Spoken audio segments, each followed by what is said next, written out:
जैसे मैंने आपको आवाज क्लीन आ रहा है, क्लियर आ रहा है कि कलयुग में भगवान के जितने भी स्वरूप है उसमें सबसे दयालु और सभी जीवों को सहजता से आकर्षित कर सकते हैं तो दो भगवान के स्वरूप है, प्रकट स्वरूप कलयुग में खास करके जो सभी जीवों को अपनी तरफ आकृष्ट कर देते हैं। और वो प्रकट स्वरूप दो ही है, सभी प्रकट स्वरूप है, लेकिन उनकी आप जाएंगे देखेंगे तो उनकी महिमा उनकी लीला वो आप सब जिस एरिया में जाएंगे तो आपको सुनाई देगी। दो कौन सा है, एक गिरिवर्धन और दूसरा है जगन्नाथ, पुरी के भगवान जगन्नाथ। जगन्नाथ का एक नाम पतित पावन भी है क्योंकि कलयुग में हम सभी जीव पतित है। कलयुग में जो भगवत प्राप्ति का जो मार्ग बताया है, हरे नाम हरे नाम ही केवलम। कलयुग में भगवान के नाम यही सरल और सर्वश्रेष्ठ मार्ग है, लेकिन जगन्नाथ तो उससे भी दयालु है। क्योंकि देखना हम कभी कभी हरि नाम लेते हैं अथवा हरि नाम लेते लेते भी सो जाते हैं। हमको हरि नाम में भी हमको कभी कभी तकलीफ पड़ती है, लेकिन हमने सुना नहीं होगा कि हम प्रसाद लेते थे हम सो गए, अथवा कोई प्रसाद लेते थे सो गया, कभी नहीं। कि प्रसाद हमको सबको अच्छा लगता है। तो जगन्नाथ का और ये भी एस्पेक्ट वो वर्ल्ड फेमस है, जगन्नाथ का महाप्रसाद। जो जगन्नाथपुरी गए होंगे अथवा जिन्होंने टीवी में देखा होगा सुना होगा, तो हम देखते हैं कि जगन्नाथ का महाप्रसाद बहुत प्रसिद्ध है और वो सबके लिए 24 घंटा 24 कलाक अवेलेबल है। आप कभी भी जाइए जगन्नाथपुरी, आपको 12 बजे प्रसाद मिलेगा, 2 बजे मिलेगा, कभी भी। रात की बात कर रहा हूं मैं आपको, दिन में भी पूरा दिन आपको प्रसाद मिलेगा, संपूर्ण दिन भर उधर प्रसाद चालू है। तो ये पतित पावन जो है जगन्नाथ भगवान और उनकी रथ यात्रा, उसका क्या कारण है, रथ यात्रा का मूल क्या है, रथ यात्रा शुरू होने के क्या है। हमने कथा सुनी है महाराज की, लेकिन उसके भी पीछे कारण क्या है, रथ यात्रा क्यों निकालते हैं और रथ यात्रा का मूल प्रारंभ क्या है। तो अगर हम लोग फ्लैशबैक में जाएंगे 5000 साल पीछे, तो हम जब भगवान साक्षात कृष्ण यहाँ पे विराजमान थे और जब भगवान वृंदावन में थे, बाल नटखट, सभी गोप और गोपियों साथे वो गोपी के साथ वो क्रीड़ा कर रहे थे, रममान थे, आनंद कर रहे थे। हरे कृष्णा, वेलकम निकिता।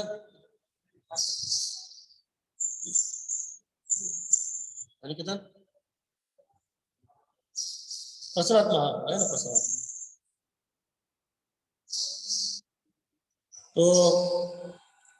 तो सब ब्रह्ममान कर रहे थे, अतः भगवान वृंदावन की लीला में संपूर्णपणे मग्न थे।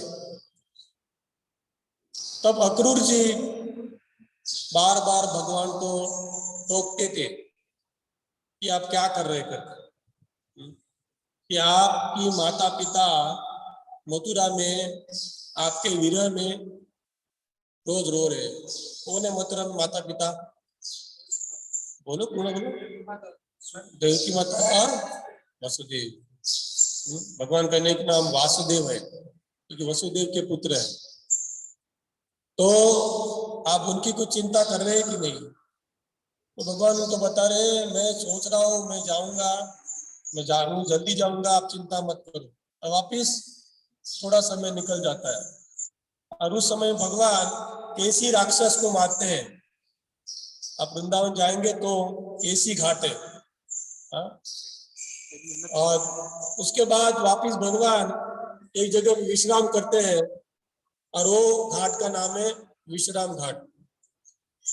तो वापिस नारद मुनि भगवान के पास आते हैं और भगवान को कहते हैं कि आप क्या कर रहे हैं, आपको खाली यहाँ पे राक्षसों को मारना नहीं है, आपके माता पिता आपकी क्या देख रहे हैं आप, उनका मिलने का जल्दी कुछ कर लीजिए। फिर थोड़े समय के बाद भगवान नंद बाबा के साथ मथुरा के लिए चल पड़ते हैं। जब मथुरा के लिए निकलते हैं तो सभी गोपियां रोने लगते हैं और भगवान को बोलते हैं कि कृष्ण उनको भगवान करके मानते नहीं है, भगवान वो जानते भी नहीं और मानना भी नहीं चाहते हो कि कृष्ण कहाँ जा रहे हैं, आप किधर जा रहे हैं। तो कृष्ण से बता रहे हैं कि मैं बस 2 दिन के लिए जा रहा हूँ, 2 दिन के बाद मैं वापिस आऊंगा, तुरंत आ जाऊंगा। तो सभी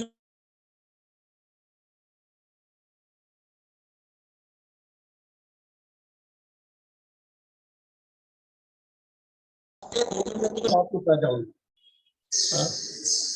और 2 दिन का बांध के भगवान वृंदावन से निकल जाते हैं। वृंदावन से निकल जाके मथुरा आते हैं। वृंदावन के बाजू में ही मथुरा है, लेकिन वृंदावन और मथुरा में एक बेसिक फर्क है। वृंदावन में एक गामड़ा जैसा है, गांव है, और मथुरा एक शहर जैसा है, जरा प्रगतिशील है। वहां पे व्यापारी प्रवृत्ति ज्यादा चलती है, खेती गांव में चलती है, गांव के लोग ज्यादा सरल रहते हैं। और कृष्ण वृंदावनवासी और ब्रजवासी के प्रेम से संपूर्ण बंधे हुए थे। और जब मथुरा आ जाते हैं तो 2 दिन के बाद, मथुरा आने के बाद, क्योंकि भगवान का खाली प्रेम करना काम नहीं, परित्राणाय साधूनाम विनाशाय च दुष्कृताम, बाद में क्या है, धर्म संस्थापनार्थाय संभवामि युगे युगे। परित्राणाय साधूनाम, साधु भक्तों की रक्षा, और बाद में साथ साथ में असुरों का वध, ये बाय प्रोडक्ट है, उनको अलग नहीं करना पड़ता। भगवान का क्या है, स्वभाव की न्याय बल क्रिया च, भगवान का स्वभाव है, हमारा स्वभाव नहीं है। भगवान के स्वभाव में 3 चीज सहज है, ज्ञान, बल और क्रिया। हमको ज्ञान प्राप्त करना पड़ता है, और हमारा ज्ञान भी प्राप्त करते हैं वो लिमिटेड रहता है। और कितना ज्ञान प्राप्त करेंगे भौतिक जगत में, वो ज्ञान प्रैक्टिकल प्रश्नों में, व्यवहारिक प्रश्नों में नाकाम हो जाता है। क्यों, हम देखते हैं कि आज जैसे आप न्यूज़पेपर खोलेंगे तो आप देखते हैं कि हाईली एजुकेटेड लोग भी आत्महत्या कर लेते हैं। अच्छे अच्छे घर के लोग भी, अच्छे अच्छे घर का लड़का रहता है, फैमिली हो, चोरी करता है, ड्रग्स के इसमें चढ़ जाता है। ये हमारा, हम देखते रोज के अनुभव है। तो ज्ञान हमको प्राप्त करना पड़ता है, और वो भी ज्ञान नकामा रहता है। और दूसरा है स्वभाव की ज्ञान बल क्रिया च, बल भी हमको प्राप्त करना पड़ता है। बल प्राप्त करने के लिए आपको जिम जाना पड़ता है, डंबल्स हाथ में उठाने पड़ते हैं, थोड़ी एक्सरसाइज करनी पड़ती है, साइकिलिंग, जॉगिंग, जो भी कुछ है, तब हम बल प्राप्त कर सकते हैं। प्रोटीन का खाना पड़ता है। और क्रिया च, हमको सब कार्य प्रत्यक्ष करने पड़ते हैं। भगवान का ऐसा नहीं, भगवान का तीनों चीज स्वभाव में है, हमारे स्वभाव में नहीं है। स्वभाव की ज्ञान बल क्रिया च, ज्ञान, बल और क्रिया। तो जैसे ही मथुरा में आ जाते तो भगवान का कार्य यही था कि मेरे माता पिता को किसने त्रास दिया था, कंस। मैं बहुत शॉर्टकट में जा रहा हूं। तो कंस का संवार करते हैं, विनाशाय च दुष्कृताम, क्योंकि उनको आगे जाके धर्म की स्थापना करनी है। तो उनका विनाश हो जाता है तो तुरंत देखिए भगवान, उनको वृंदावनवासी, ब्रजवासी बहुत प्रिय है, राधा रानी सबसे प्रिय है। फिर भी भगवान तुरंत वृंदावन से निकलते नहीं है। क्या कारण है? क्योंकि जैसे ही कंस को मारते तो कंस का ससुर का नाम क्या था? जरासंध। कृष्ण सोचता है कि अगर मैं वृंदावन जाऊंगा तो स्वाभाविक है जरासंध अपने जमाई का बदला लेने के लिए मेरे पीछे पीछे कहाँ आएगा, वृंदावन। तो वो सोच के आप देखिए, एक्चुअली वो जमाने में ऐसी रीत थी, दो राजाओं के बीच में जब युद्ध होता है, एक राजा जब जीत जाता है तो दूसरे राजा के राज्य पे उसका अपने आप अधिकार आ जाता है। फिर भी कृष्ण खुद बैठे गए मथुरा पे, किसको बिठाया, उग्र से। मूल कारण ये है, ध्यान रखना, मूल कारण ये है, वो खुद बैठे नहीं और उग्रसेन को बिठा दिया। और वो सोच रहे थे मैं क्या करूं, क्योंकि उनको वृंदावनवासी ब्रजवासी भी प्रेम है, लेकिन वो उनको तकलीफ नहीं देना चाहते थे, क्योंकि ब्रजवासी का जो भाव है वो कहते कि भक्ति की सर्वोच्च पराकाष्ठा है। सभी ब्रजवासी, गोप गोपी, नंद बाबा, यशोदा माता, सभी वृक्ष, इवन उधर के घास, बड़े बड़े झाड़ पेड़, ये भगवान पे इतने प्रेम करते, मोर, सभी पक्षी, गाय, सभी इतने प्रेम करते उनके ऊपर कि भगवान बिल्कुल नहीं चाहते थे कि भाई वहां पे जरासंध पहुंच जाए और उनको तकलीफ देते। तो इसलिए वो फिर 2 दिन निकल जाते हैं, 2-3 दिन। फिर कृष्ण क्या करता है, नंद बाबा को कहता है कि आप एक काम करो, आप चले जाइए। नंद बाबा को इतना ही जीव था उनके ऊपर। नंद बाबा को नहीं मैं तेरे साथ ही जाऊंगा, तो मेरे साथ ही चल करके। नहीं बाबा मैं आ जाऊंगा, आप आगे चलिए, मैं आ ही रहा हूं आपके पीछे पीछे। 2 दिन की बात है ना, थोड़े दिन यहाँ पे मैं रहूंगा, आपके पीछे पीछे मैं आ ही रहा हूं करके। तो नंद बोलते नहीं तेरे बिना मैं जाऊंगा नहीं करके, क्योंकि सब जानते हैं कृष्ण वृंदावन का क्या है, प्राण है। वृंदावन कृष्ण बिना संपूर्ण राय हो जाता है, सूखा हो जाता है। तो नंद बाबा बोलते नहीं मैं तेरे बिना जाऊंगा नहीं। फिर कैसे कैसे करके, कृष्ण की एक विशेषता है, कृष्ण किसी को भी पटाने में एक्सपर्ट रहते हैं। हर एक चीज में कृष्ण पटा सकते हैं। जो 64 कला है, 64 कला उसमें से एक कला है। किसको भी शांत कर सकते हैं, किसको भी रुला सकते हैं, किसको भी हंसा सकते हैं। ये सब कला कृष्ण में अपने आप है, अंदर इनबिल्ट है। तो कैसे करके नंद बाबा को समझाते हैं, और नंद बाबा जड़ अंतकरण के साथ निकल जाते हैं।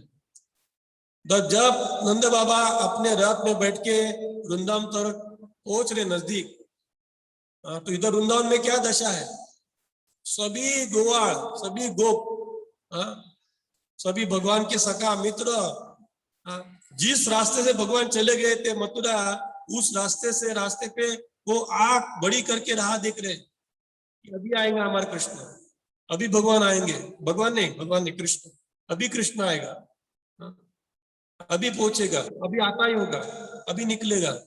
कोई झाड़ पे बैठा है और झाड़ से ऊपर से देख रहा है, पेड़ से, कि कोई आ रहा है क्या। तो एक गोप जोर से चिल्लाता है कि रथ आ गया, कि रथ आ रहा है, रथ आ रहा है। तो रथ, खाली रथ आए तो मन में धार लेते कि किसका रथ आया, कृष्ण का रथ आया। सब लोग चिल्लाने लगते हैं, सभी को जोर जोर से, कृष्ण आया, कृष्ण आया, कृष्ण आ रहा है। और वो वार्ता पूरे वृंदावन में पहुंच जाती है, कृष्ण को लेने के लिए आ जाते हैं। और जैसे जैसे जैसा रथ नजदीक आता है और रथ आके खड़ा रहता है, तो रथ में से कौन उतरते हैं, बोलो माता जी, कौन, नंद बाबा, कृष्ण नहीं उतरते।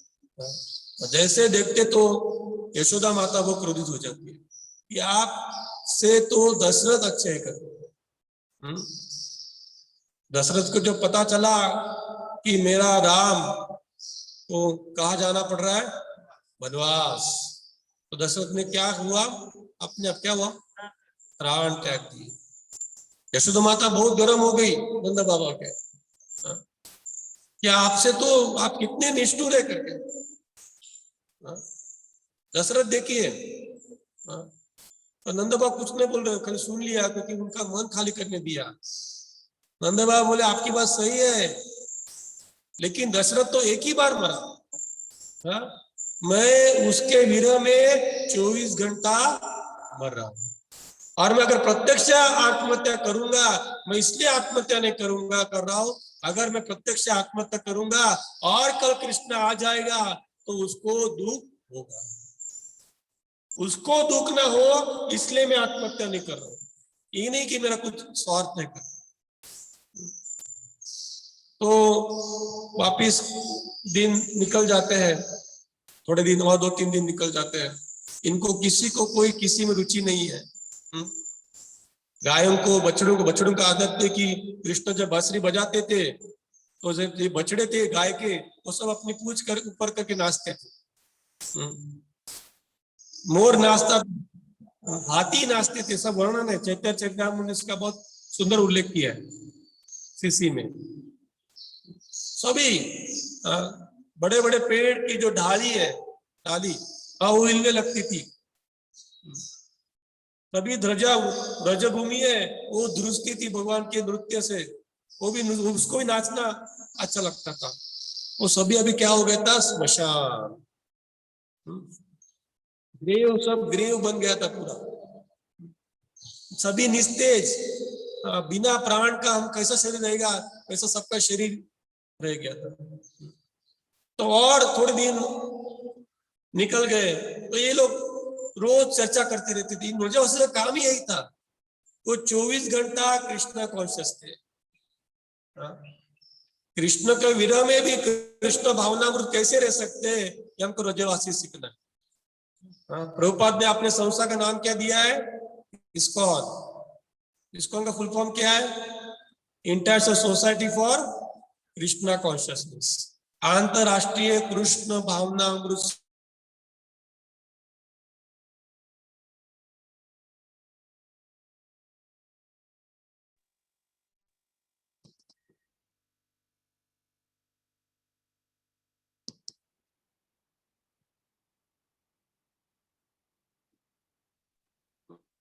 वो तो पंचप्राण तक चला जाएगा।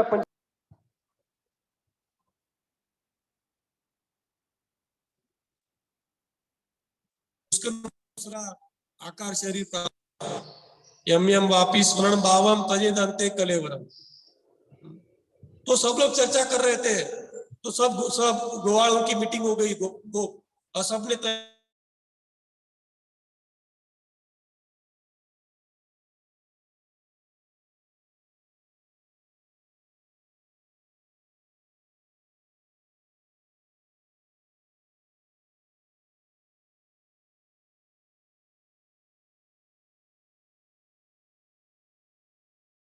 विश्वास उठ जाएगा। हमारा बोले उसका विश्वास उठ गया, लेकिन उसका विश्वास उठना नहीं चाहिए। वो बोला है ना तो आएगा वो जरूर। हम लोग राह देखेंगे, और थोड़े दिन निकल जाते हैं। इधर क्या होता है, कृष्ण थोड़ा बड़ा हो जाता है, मथुरा से वृंदावन में आता है, मथुरा से जाता है उज्जैन, अवंती। किसके लिए जाते हैं उज्जैन, सांदीपनि मुनि आश्रम में शिक्षा प्राप्त करने के लिए। और ये लोग प्लानिंग करते वापिस भीगा हो जाते हैं, इकट्ठा हो जाते हैं। ये बहुत विस्तृत करता है क्योंकि हमको जगन्नाथ के ऊपर आना है धीरे धीरे, मैं बहुत शॉर्टकट मार रहा हूँ। तो ये सब अभी प्लानिंग कर रहे हैं कि भाई चलो नहीं, अभी नहीं सहन हो रहा है, अभी नहीं कुछ भी नहीं सहन करना, उसको लेके आना है करके। तो वापिस कोई बताता है अरे कहाँ जाएंगे, वो तो कहाँ चला गया है, उज्जैन। तो कृष्णा उज्जैन से वापिस आ जाते हैं अवंती, उसको अवंती नगरी बोलते हैं। अपने इस्कॉन का बहुत सुंदर मंदिर है उधर, भक्ति चारू महाराज ने बांधा है। कृष्ण वापिस आते हैं तो कृष्ण देखते हैं क्योंकि वृंदावन में और मथुरा में एक ही नदी चलती है, क्या नाम है, यमुना। तो देखा कि यमुना ये महासागर बन गई है। क्या देखा, क्या बन गए? महासागर। आप बोलो, हाँ, आप वो पत्थर जैसे खड़े बैठे मत रहो। मैंने कल ही बताया रोबोट नहीं है, टेस्ट करना है बीच में। और कोई फॉर्म भरते लिखा जाता है आई एम नॉट रोबोट, और हमको भरना पड़ता है। तो सॉरी मिस किया, क्या पॉइंट था? हाँ, यमुना महासागर बन गए थे। तो पहला विचार करते कृष्ण, मैं जब उज्जैन गया था अवंती तो इतनी बड़ी नदी नहीं थी, अब ये तो बड़ा महासागर बन गए। देखिए कृष्ण की कैसे उनकी लीला, उनका भाव अपने भक्तों के प्रति। फिर वो समझ जाते हैं, हाँ ये महानदी इसलिए बन गई कि वृंदावन में नंद बापा, यशोदा माता, सभी गोपियां, सभी गोप, हाँ ये क्या कर रहे हैं, मेरे विरह में क्या कर रहे हैं? रो रहे, विलाप कर रहे हैं।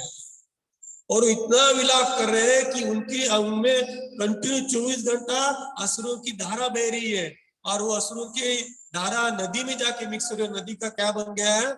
महासागर। नदी का महासागर बन गया है। फिर उनको व्याकुल बन गए, कृष्ण ही व्याकुल है, क्या करे करके। तो ये सोच रहे मैं क्या करूं उनके लिए, मैं कैसा उनको मेरा संदेश पहुंचाऊं। पीछे हाथ किसका हाथ आता है, तो किसने हाथ लगाया तो देखते थे पीछे कौन है? उद्धव। उद्धव को देख के कृष्ण को आइडिया आ जाती है। तो कृष्ण को सोचता है कि मैं उसको मेरा संदेश वाहक, क्या बोलते इंग्लिश को, इंग्लिश में मैसेंजर, मैं इसको मेरा संदेश वाहक करके भेज देता हूं। तो उद्धव जी पहले मानते ही नहीं है। उद्धव जी ऐसा सोचते कि मथुरा और वृंदावन में फर्क है। मथुरा शहर है, वृंदावन गांव है। मथुरा के लोग सुशिक्षित है, शिक्षित है, उधर के लोग क्या है? अनपढ़ है, गांव के लोग। तो मन में दुजाभाव भी कर रहा था, और मैं उन लोग को, मैं शिक्षित हूं, मैं उनको कैसा समझाऊं? मेरी भाषा समझने का प्रयत्न करना, मैं कोई कथाकार जैसे भाषा नहीं कर रहा हूं, लेकिन अर्थ समझो आप। मैं उनको किस तरह समझाऊं करके, वो समझ नहीं रहे थे। फिर भी उद्धव जी कृष्ण को ना नहीं बोल पाए। हाँ, तो उद्धव जी रथ में बैठे। देखिए आप सीक्वेंस समझने का प्रयत्न कीजिए। जगन्नाथ आज क्या है? रथ यात्रा। पहली बार कौन गए? वृंदावन से जब कृष्ण वापिस है तो पहली बार वापिस वृंदावन कौन गए? नंद बाबा। किसमें बैठ के गए? रथ में।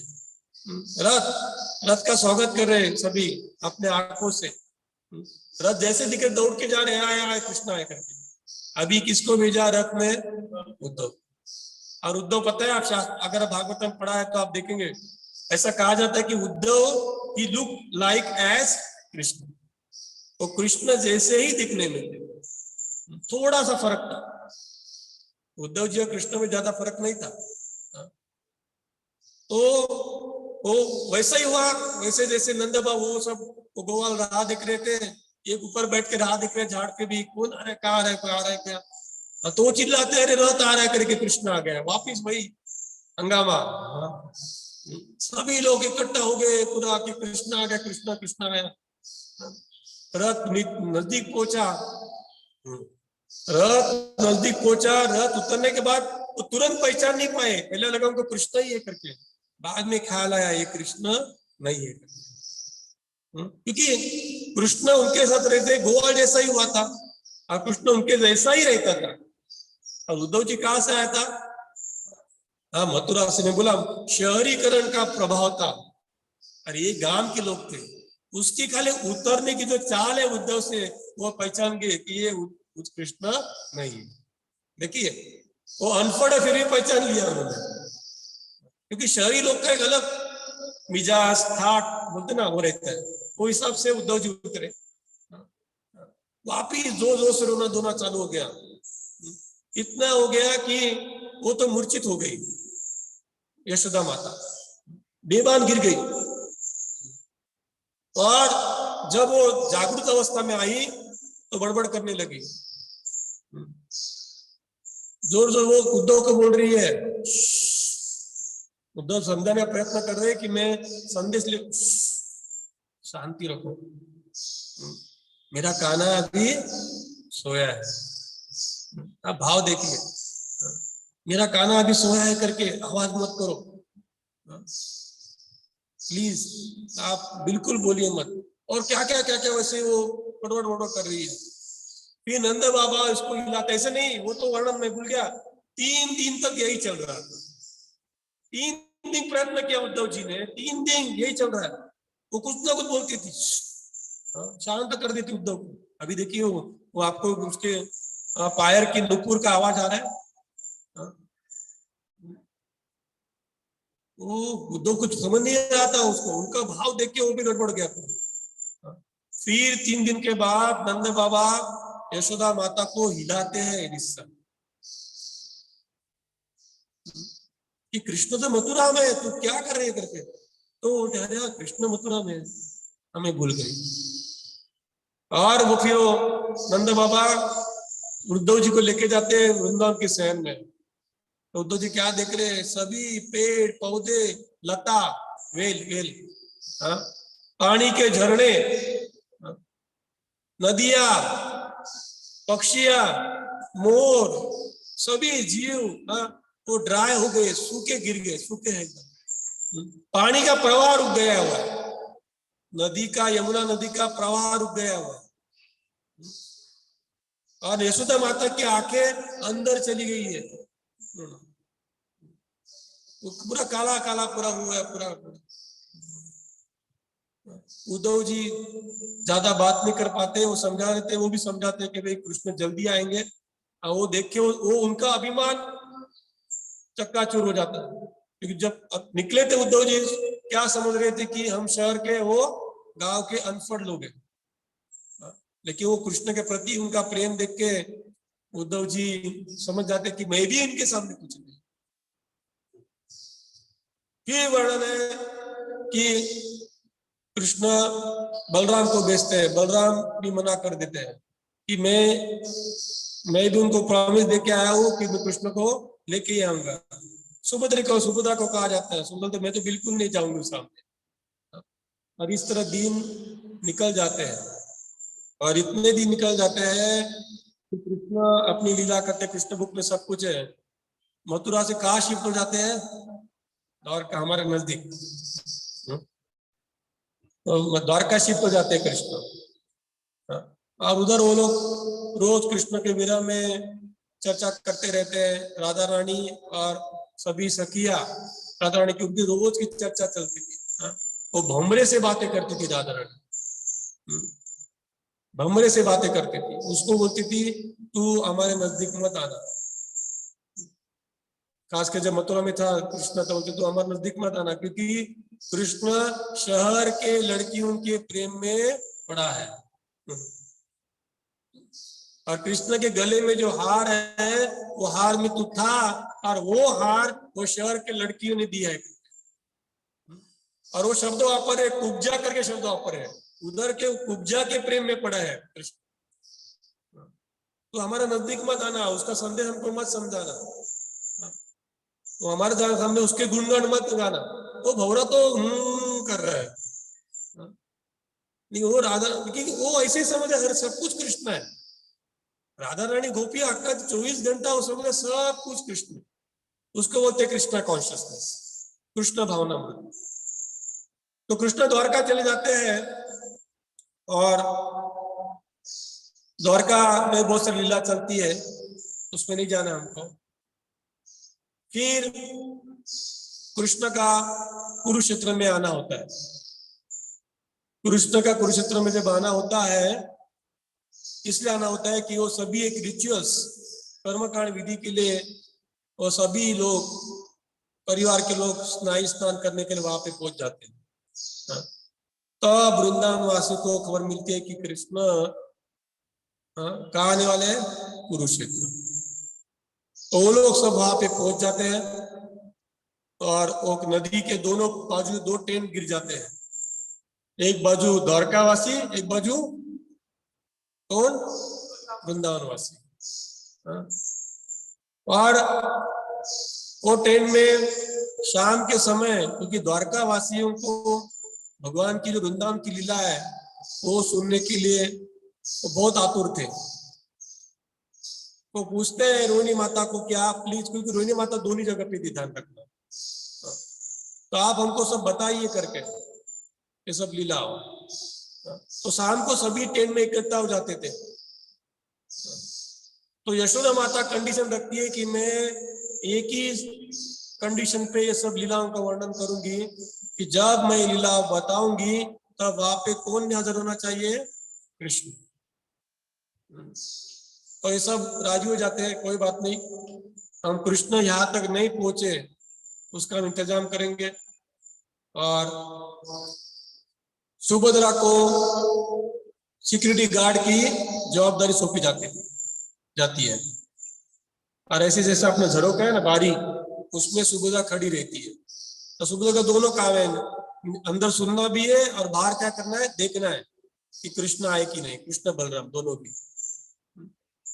तो सुभद्रा खड़ी है बारी में, विंडोज में, और वो सुन भी रही है, देख भी रही है, बाहर भी देख रही है कि कृष्ण बलराम आए कि नहीं, आए तो नहीं, आए तो नहीं। और यहाँ पे यशोदा माता एक के बाद एक, दूसरी, तीसरी, चौथी, सभी वृंदावन का लीलाओं का बहुत सुंदर शब्दों में, जैसे क्या डायरेक्ट प्रत्यक्ष हमारा सामने लीला हो रही है वैसा वर्णन करना चालू कर देती है। और वो लीला इतनी अद्भुत, इतनी दिव्य रहती है कि सभी लोग वो लीला सुनने में क्या हो जाती है, एकदम वशीभूत हो जाते हैं। उसको वशीभूत नहीं बोलते, उसको वशीभूत कर दूंगा, हिप्नोटिज्म। सभी लोग, सभी। और उस वशीभूत में खुद सुभद्रा माई भी वशीभूत हो जाती है। वो भूल ही जाती है कि मेरा काम भी क्या है, साथ में किसको देखना है, कृष्ण बलराम आ रहे कि वो इधर का गर्दन घुमाने छोड़ देती है, वो उधर ही बारी में से देखती रहती है बाहर से, और इधर देखती रहती है। और सब लोग सुन रहे कथा सुन रहे, सत्ता चल रही है। और इधर कृष्ण बलराम पहुंच जाते हैं टेंट के नजदीक। एक्चुअल टेंट में अंदर जाने वाले थे, तो उनका आश्चर्य हो रहा है कि सुभद्रा माता बाहर खड़ी रह के अंदर देख रही है, कभी से देख रही है, ऐसे टक टक करके देख रही, कुछ तो गड़बड़ है। तो वो लोग भी बारी में आके खड़े रहते हैं। कौन? कृष्ण और बलराम। बीच में कौन? सुभद्रा। राइट साइड में कृष्ण, लेफ्ट साइड में बलराम।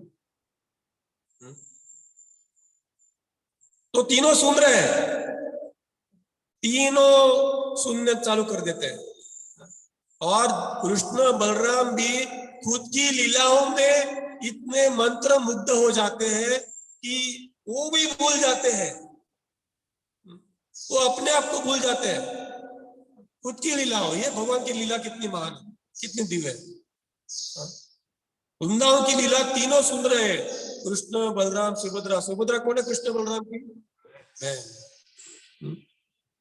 तीनों सुन रहे हैं और इतने सुनते जा रहे, इतने सुनते जा रहे तो उनको एक भाव विभोर हो जाते, भाव विभोर, स्पिरिचुअल एक्सटेसी बोलते इंग्लिश में उसको।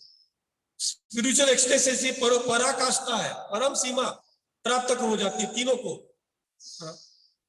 जैसे देखिए, आप अगर कोई चीज आपको आश्चर्यकारक लग जाती है तो आपकी आंखें क्या हो जाती है? बड़ी। तो सुनते सुनते सुनते सुनते उन तीनों की आंखें बड़ी होती गई और शरीर के अंग दूसरे क्या होते गए? संकुचित।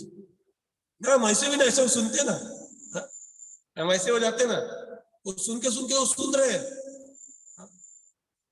तो हम देखते हैं कि तीनों के हाथ पैर अंदर जा रहे हैं और आंखें तीनों की क्या हो जाती है? बड़ी। और वो जो विंडोज है, वो विंडो का स्वरूप यही आपके सामने है, जगन्नाथ बलदेव सुभद्रा। जगन्नाथ भगवान की आप देखिए कितने आंखें तीनों की बड़ी है। और देखिए दोनों के, कृष्ण बलराम के हाथ दो अंदर आ गए हैं, वो पूरे नहीं गई है। पूरे किसके गए अंदर हाथ? सुभद्रा माई के, क्योंकि वो पहले से एंग्रॉस हो गई थी, पहले से सुन रही थी वो। तो पैर तो सभी के अंदर गए, पैर सभी के गए, सुभद्रा के हाथ और पैर दोनों अंदर गए, कृष्ण बलराम के दोनों हाथ अंदर आधे आधे अंदर गए। ये क्या किसका सूचक है? कृष्ण बलराम ऐसे खड़े क्या बता रहे हमारे जीवों को कि आप इस भौतिक जगत में सड़ रहे हैं, मेरे को आके क्या करो, आलिंगन। और ये फैक्ट है, जगन्नाथ रथ यात्रा के दिन अभी नहीं अलाउड नहीं करते, लेकिन अभी थोड़े साल पहले तक अगर आप रथ यात्रा के दिन पहुंचते वहां पे सभी जीवों को आपको रथ पे चढ़ाया अलाउड था। और खाली अलाउड नहीं, जगन्नाथ को आप क्या कर सकते हैं, आलिंगन दे। कौन से भगवान है बताइए मेरे को? एक ही भगवान है ये, दूसरे कोई भगवान आपको आलिंगन नहीं, कृष्ण के स्वरूप भी आलिंगन नहीं देंगे, जगन्नाथ ही एक है। ये आलिंगन देने को आपको तैयार है। तो ये जो कथा है, ये कथा ये है। और दूसरा ये भी है कि जब वो भेगा हो जाते कुरुक्षेत्र में, तो वापिस ये तीनों रथ में बैठ के वापिस जाने की तैयारी में रहते, कुरुक्षेत्र से वापिस द्वारका आने की तैयारी में रहते हैं। तो वृंदावन वासी बिल्कुल उनको जाना देना चाहते थे। सभी खास करके गोपियां सभी वो उनके प्रेम के खातर वो जितना उनके शरीर में जो जो ओढ़नी है, चोटी को बांधा हुआ कपड़ा है, वो सब लेके, क्योंकि गोपियां बहुत थी, एक दूसरे को बांध के उन्होंने क्या बना दिया, रस्सी। वो घोड़े भी लगे नहीं था अभी तक, वो खाली वो बैठ गए हैं और घोड़े लगने की तैयारी में।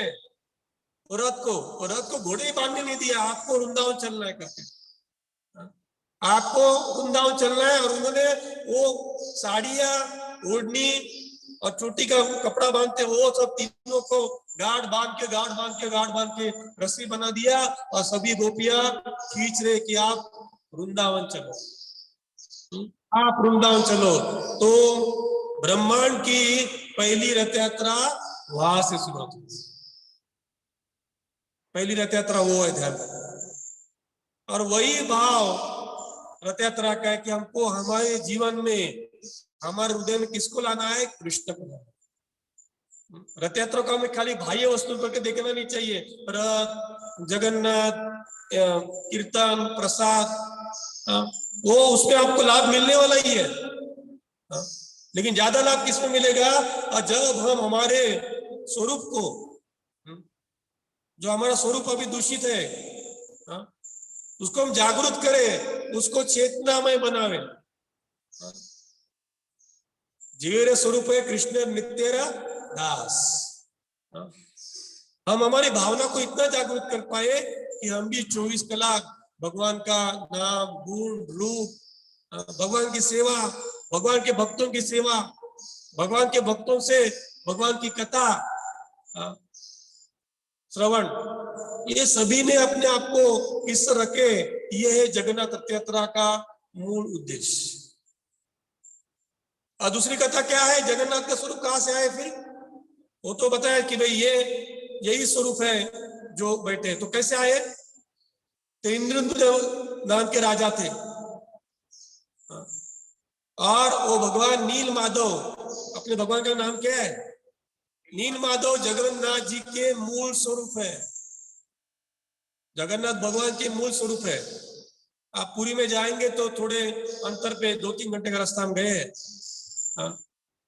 अंतर में जगह का नाम पता है, भूल गया वो, वहां पे नील माधव का स्वरूप है, बहुत सुंदर स्वरूप है, मूल ओरिजिनल।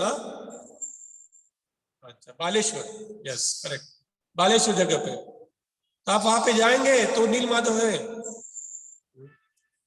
तो कथा क्या है, मैं शॉर्टकट आपने सुना है, मैं शॉर्टकट में बता रहा हूं कि इंद्रद्युम्न राजा को भगवान सपने में आए और उन्होंने कहा कि, और वो भगवान के भक्त ही थे, कि मैं ऐसे ऐसे जगह पे हूं करके, अभी ये जगह पे ढूंढने का किस तरह। तो उन्होंने एक विद्यापति ब्राह्मण को ये कामगिरी सौंप दी। विद्यापति ब्राह्मण ये जो प्रदेश है नीलाचल प्रदेश, मेरे ख्याल से उधर है नीलाचल प्रदेश, उधर पहुंच गए। और उन्होंने उधर वृषभाबु करके उधर के जो एक समाज था, एक जमात थी, उनके प्रजाति के जो लड़की थी, उसका नाम भूल गया मैं, ललिता था शायद, ललित, हाँ नहीं ना, उसकी लड़की का नाम, हाँ लड़की का नाम, पिता का नाम क्या, हाँ, तो उसके प्रेम में पड़ गया, वो एक्टिंग किया सब उन्होंने, हाँ? प्रेम में पड़ के, क्योंकि उसको इंफॉर्मेशन निकालने थी कि भाई नील माधव कहाँ पे करके, क्योंकि इंद्रदुम्न राजा को बताना था, संदेश देना था, तो बस पहला इंफॉर्मेशन निकाल नहीं पाया, लेकिन उसके प्रेम में पड़ने के कारण धीरे धीरे धीरे उससे इंफॉर्मेशन पता चला कि ये राजा रोज शाम को नील माधव दर्शन करने जा रहे हैं। तो फिर उन्हें बता कि मेरे को भी लेके जाने को बोलना, तो उन्होंने मना किया, फिर भी अपने बेटी के लिए उन्होंने मान लिया, लेकिन कंडीशन रखी कि हम जब दर्शन को जाएंगे तो आग पे क्या बांधना है, पट्टी। थोड़ी कथा इधर उधर होगी तो चिंता मत करना, उसका मर्म समझना। तो उन्होंने आग में पट्टी बांध के उसको लेके गए, साथ में कोई जंगल में था जगह हो, तो इन्होंने हाथ में राई के दाने रखे थे, क्या रखे थे, राई के दाने। तो जिस रास्ते से जा रहे थे विद्यापति, वो साथ में वो राई को दाने छोड़ के जा रहे, क्योंकि वो जगह उसको आते हुए रास्ता उसको पता चल जाएगा। उधर जाते हैं और वो जगह भगवान का स्वरूप, कि उधर जाने का पट्टी खोल देते, भगवान का स्वरूप देख के ये भी दिव्य आनंद में आ जाता है। और कैसे करके, मैं स्टोरी शॉर्ट में बता रहा हूँ, कैसे करके वो इंद्रदुम्न राजा का पहुंच जाता है, और राजा इंद्रदुम्न बताता है कि वहां पे नील माधव का स्वरूप है करके। इंद्रदुम्न ने पूरी सेना लेके इधर नील माधव के लेने को आ जाते हैं, तो उधर से नील माधव गायब हो जाते हैं, वो जगह से वापिस गायब हो जाते हैं, और इसको पकड़ते हैं वो राजा को। तो भगवान वापिस सपने में आते हैं, ये मेरी इच्छा है करके उसको तो छोड़ दे। अब बोलते हैं मैं, मेरे को जिस स्वरूप में आना चाहता है मैं आऊंगा करके। फिर विश्वकर्मा वहां पे पहुंच जाते हैं, और विश्वकर्मा बोलते हैं कि भाई, कि उसको भगवान सपने में आके बताते हैं कि 3 लकड़ी के लॉक के स्वरूप में, लॉक को क्या बोलते हैं, लकड़ी के बड़े बड़े भाग, विभाग, घट्टा घट्टा, बड़े बड़े एकदम, वो स्वरूप में मैं आ जाऊंगा, उसमें से तू मूर्ति बनाना। तो मूर्ति बनाने के लिए विश्वकर्मा आ जाते हैं। विश्व पूरा कंडीशन मुक्त है कि मैं जब तक मूर्ति नहीं बनाऊंगा तब तक मेरे रूम का दरवाजा खोलने का नहीं। और इधर राजा इंद्रदुम्न वो आतुर रहते, रोज अंदर से आवाज आता था, टक टक टक टक टक टक, सुतार काम चलता था, आवाज आता है। वो जब मशीन नहीं थी, जुर्र करके मशीन नहीं थी, टक टक टक टक करना पड़ता, तो आवाज आता था। तो धीरे धीरे थोड़े दिन के बाद आवाज आना क्या हुआ, बंद हो गया। तो उसको ये व्याकुल हो गया, क्या होगा करके, वो मर गए। सुतार क्या क्या कारण है, आवाज क्यों नहीं आ रहा, काम बंद हो गया, स्वरूप बना कि नहीं बना। तो उतावले अवस्था में उन्हें दरवाजा वो खोल दिया। जैसे दरवाजा खोलते तो कौन सा स्वरूप दिखता है उनको, यही जो आपके सामने बैठे हैं। तो हिंदू बोला ये क्या, हाथ नहीं, पैर नहीं, आंखें बड़ी बड़ी, ऐसे स्वरूप की तरह है ही नहीं। भगवान का कोई विष्णु स्वरूप में ऐसा कोई वर्णन नहीं है। उनको बहुत दुख होता है।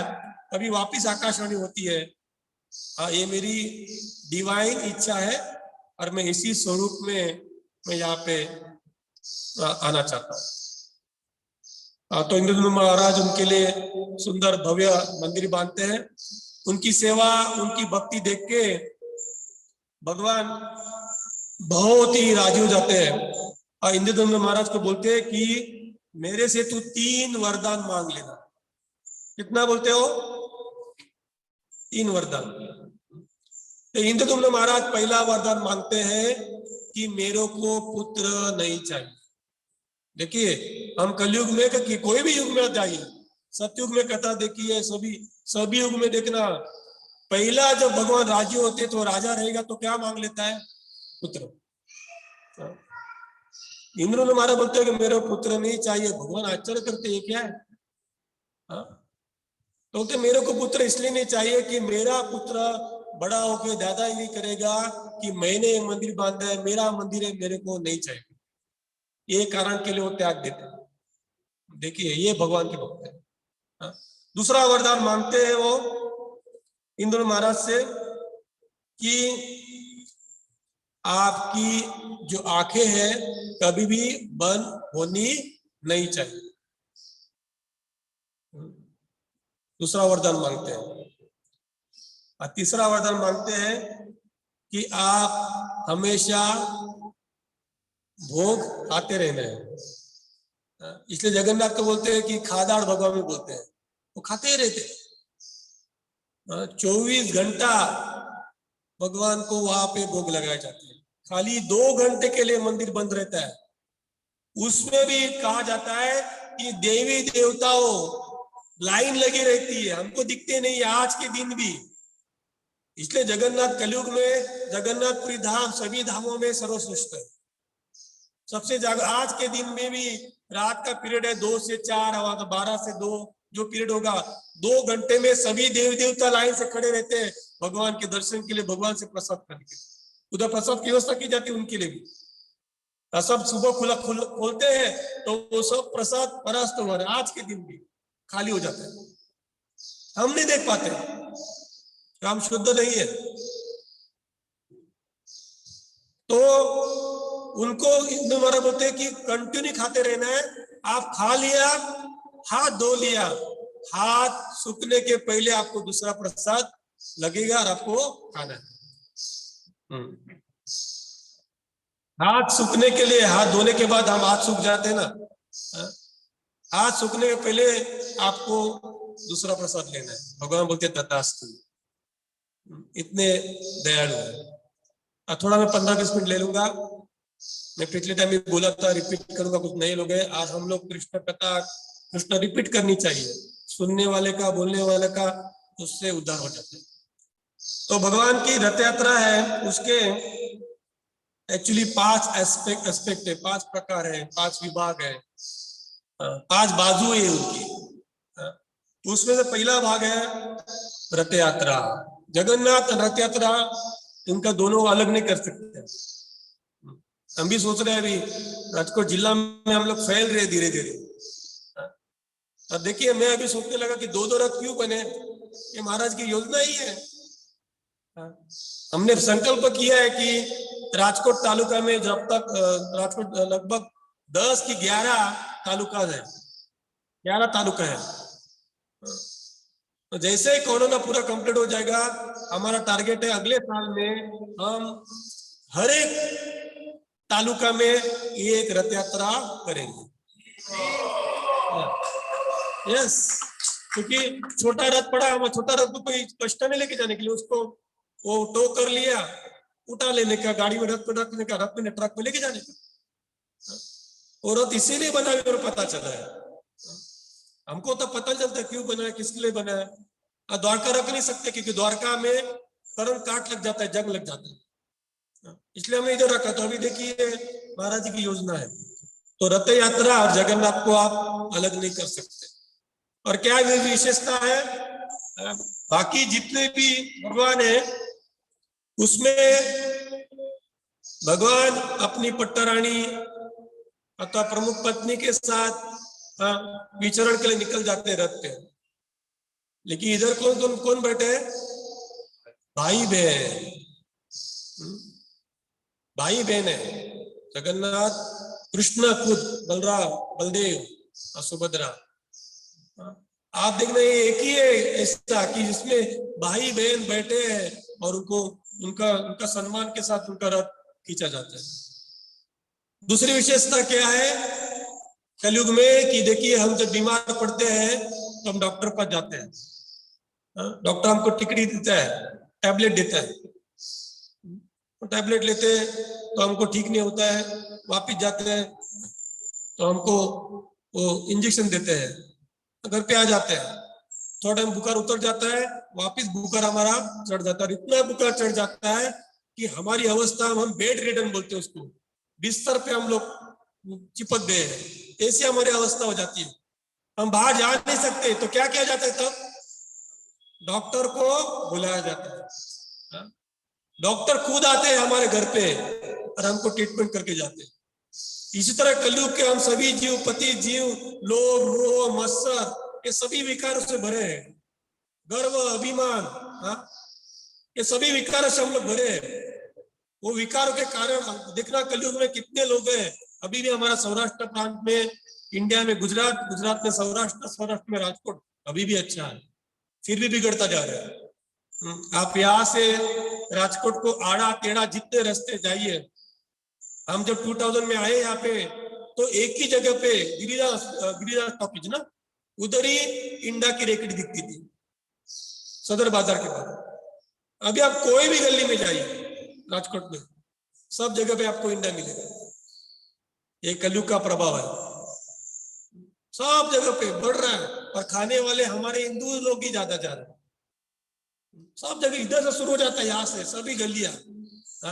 तो कलयुग में लोगों को भगवान पे श्रद्धा नहीं है, भगवान पर जाने को समय नहीं है, लोभ मोह मत्सर काम काम काम, रजोगुणी वृत्ति, पैसा पैसा कमाना है मेरे को,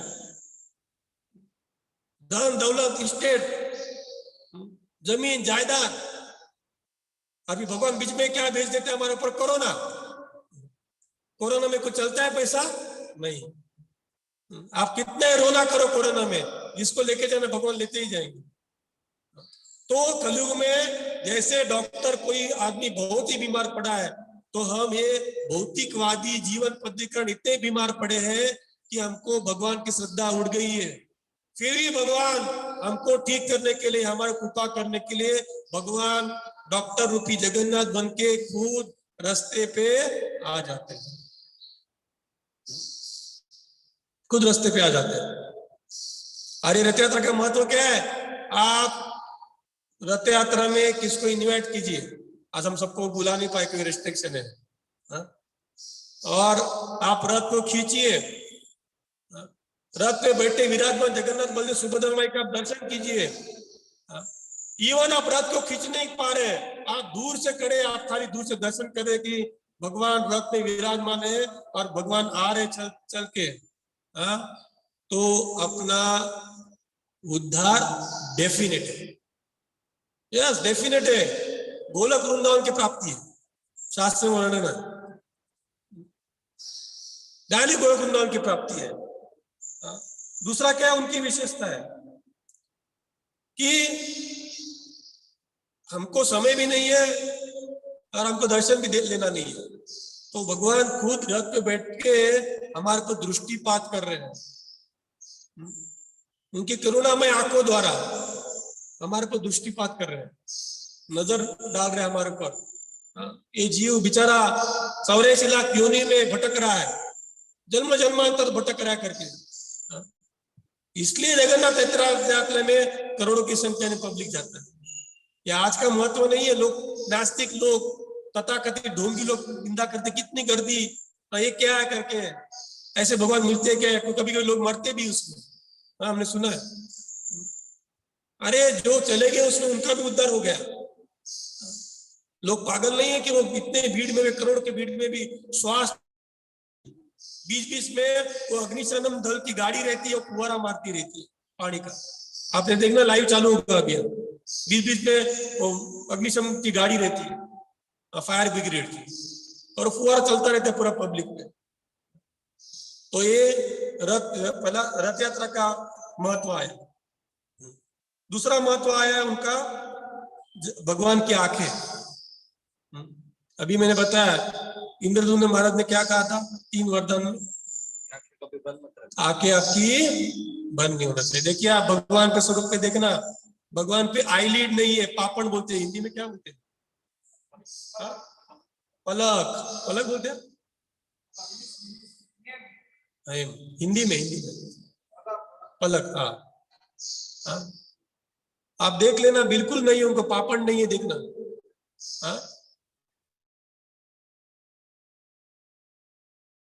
हमारे श्रद्धाओं के लिए ज्यादा बंद ही रहती है आंखें।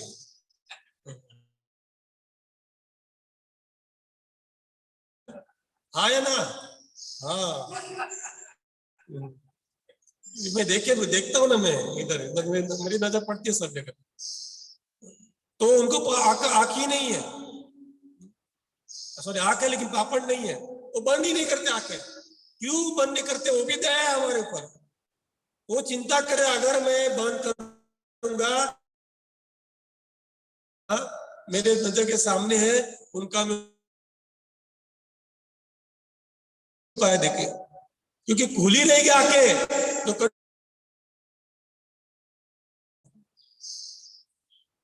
तो देखिए उनका पापण ही नहीं है भगवान। दूसरी है कि आप आंख देखिए कैसी है उनकी, मैग्नीफाइड ग्लास जैसी,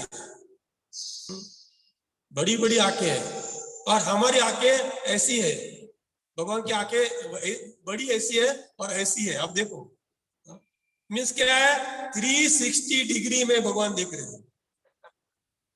हमारे आंखें का देखिए लिमिट है, आप देख लीजिए, आप इतना ये इधर देख पाएंगे, इतना थोड़ा होगा। भगवान को पूरा 360 देख पाते हैं। आप देखिए स्लाइटली देखना, ऐसे नहीं है, स्लाइटली ऐसी। ये सब उनकी कृपा है, उनकी विशेषता देखिए आंखों की। और बाद में मैं बताया कि आईलिड ने है इसलिए वो सोते ही नहीं है, और इसलिए गाते ना हम लोग, नयन पथगामी भवतु। फोन उठाना, कंटिन्यू फोन आते ना, जवाब देना उनको। और बाद में दो हमने देखा, एक रथ यात्रा, दूसरा आके अभी महाप्रसाद, वो सबसे हमको प्रिय है। महाप्रसादे गोविंद सबसे प्रिय हमारे महाप्रसाद है। माला भी हमको बाद में है। ये कितनी कृपा कलयुग में देखिए जगन्नाथ भगवान की। वर्णन है कि दो भगवान एक साथ 500 साल पहले लीला कर रहे थे। एक भगवान ईटिंग भगवान है, कंटिन्यू खाने वाले, और दूसरे भगवान है डांसिंग भगवान है। कौन है डांसिंग भगवान? चैतन्य महाप्रभु। दोनों लीला कर रहे हैं, ये खाते रह रहे जगन्नाथ। चैतन्य वो नृत्य करते। तो इनकी जो महाप्रसाद की महिमा है वो भी शॉर्ट स्टोरी है कि एक बार लक्ष्मी भगवान की सेवा में थे, विष्णु जी के, नारद मुनि ने उनसे महाप्रसाद मांगा भगवान का। मैंने पिछले टाइम बहुत विस्तृत बताए थे आपको, अभी मैं शॉर्टकट में जा रहा हूँ। तो उन्होंने मांगा, तो नारद जैसे मांगा, लक्ष्मी नारायण के पास आई और बोली कि भाई नारद जी वही मांग रहे हैं महाप्रसाद। तो एक दिन पहले ही भगवान ने स्ट्रिक्टली कहा था कि आज से मेरा महाप्रसाद किसको भी देने का नहीं, उन्होंने कहा था। तो अभी लक्ष्मी करे क्या है, एक बाजू साधु संत है, महान साधु संत है, अभी कैसे क्या करना है, भगवान ने प्रॉमिस दिया है, क्या करने का, ऐसा भगवान की लीला है ये। तो फिर भगवान सोचते, थोड़ा टाइम सोचने की एक्टिंग करते, सोचते नहीं है। लक्ष्मी माता बेचारी वो मुरझा जाती है, करे क्या।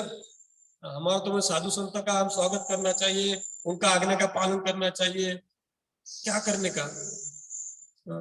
तो भगवान उसको बोलते हैं, मैंने ऐसा कहा था कि मैं किसको महाप्रसाद नहीं दूंगा। मैंने क्या कहा था, मैं मेरा महाप्रसाद किसको दूंगा नहीं। दूसरा अर्थ क्या निकलता है उसका, हाँ दूसरा कोई भी दे सकता है, अतः मैं नहीं देख रहा हूं तब तू दे सकते करके लक्ष्मी माता समझ जाती है कि भगवान ने मेरा समझाया करके। तो जब भगवान प्रसाद ले रहे थे तो उसी टाइम गरुड़ जी आते हैं, तो भगवान गरुड़ जी के साथ बातें में रहते, वार्तालाप चलता रहता है उनकी, गरुड़ सब रिपोर्ट लेके आते रहते सब जगह की। तो भगवान जब वार्तालाप कर रहे हैं तो भगवान नहीं देख रहे हैं, तो लक्ष्मी माता ने महाप्रसाद उठा के किनको दिया, थोड़ा नारद जी। नारद जी जैसा ही वो महाप्रसाद लेते क्या करना होता जाता है उनका, नाचना चालू होता है, नारायण नारायण नारायण करके वीणा हाथ में लेके डांस जंप करना चालू करते जोर जोर से। और डांस करते करते करते सभी जगह वीरा कर रहे हैं। और कहाँ पहुंच जाते हैं, कैलाश। कैलाश में कौन विराजमान है, शिव जी। शिव जी आश्चर्य हो जाते, क्या हुआ इनको, क्यों नाच रहे यार, कंटिन्यू नाच रहे लोग, नॉन स्टॉप डांस चल रहा है। तो शिव जी बोलते रुक जाओ, क्या हुआ, नहीं मैं बताने वो समय नहीं। फिर भी वो थोड़ा रुक जाते हैं कि मेरे को आज भगवान का महाप्रसाद प्राप्त हुआ करके।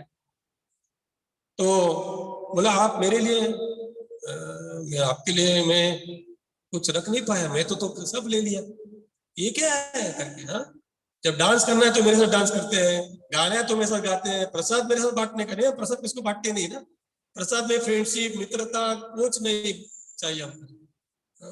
पहला प्रसाद हमारा, अगर हम उत्सव में भी हम क्या करते हैं, हमारा प्रसाद क्या चांसेस है कि नहीं साइड में रख देते जाके। तो शिव जी बहुत क्रोधित हो जाते हैं, भाई अभी क्या, अभी नारद कुछ तो वो कुछ तो होगा, तो तू कुछ कर, कोई भी मेरे ऊपर प्रसाद चाहिए।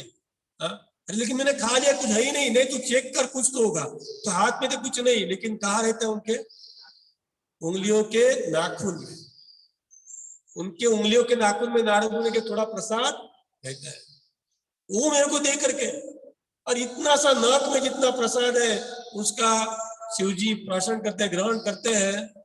शिवजी क्या करना चालू कर देते हैं, तांडव नृत्य, खाली डांस नहीं, तांडव नृत्य, सभी सभी ब्रह्मांड हिलने लगता है, धर धर धर करके। अब भरतनाट्यम करेंगे, प्लेटफॉर्म रहेगा दो तरह, थेटरिंग, तो क्या होगा, सभी पूरे ब्रह्मांड हिलने लगा है पूरा।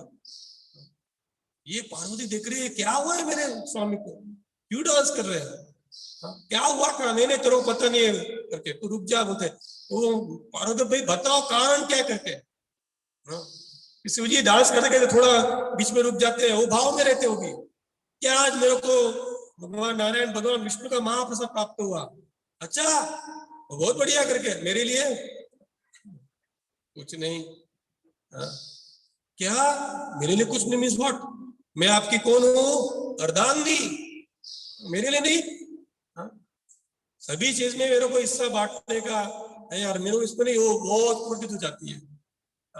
लेकिन शिवजी के पास कुछ भी रहता नहीं, फिर वो तप करती है, मैं शॉर्ट में जा रहा हूँ, भगवान विष्णु को राजी कर देती है, और भगवान विष्णु को बोलते हैं कि आपको क्या वरदान चाहिए, तो वो क्या बोलती है, मेरे पुत्र को महाप्रसाद दे दो करके।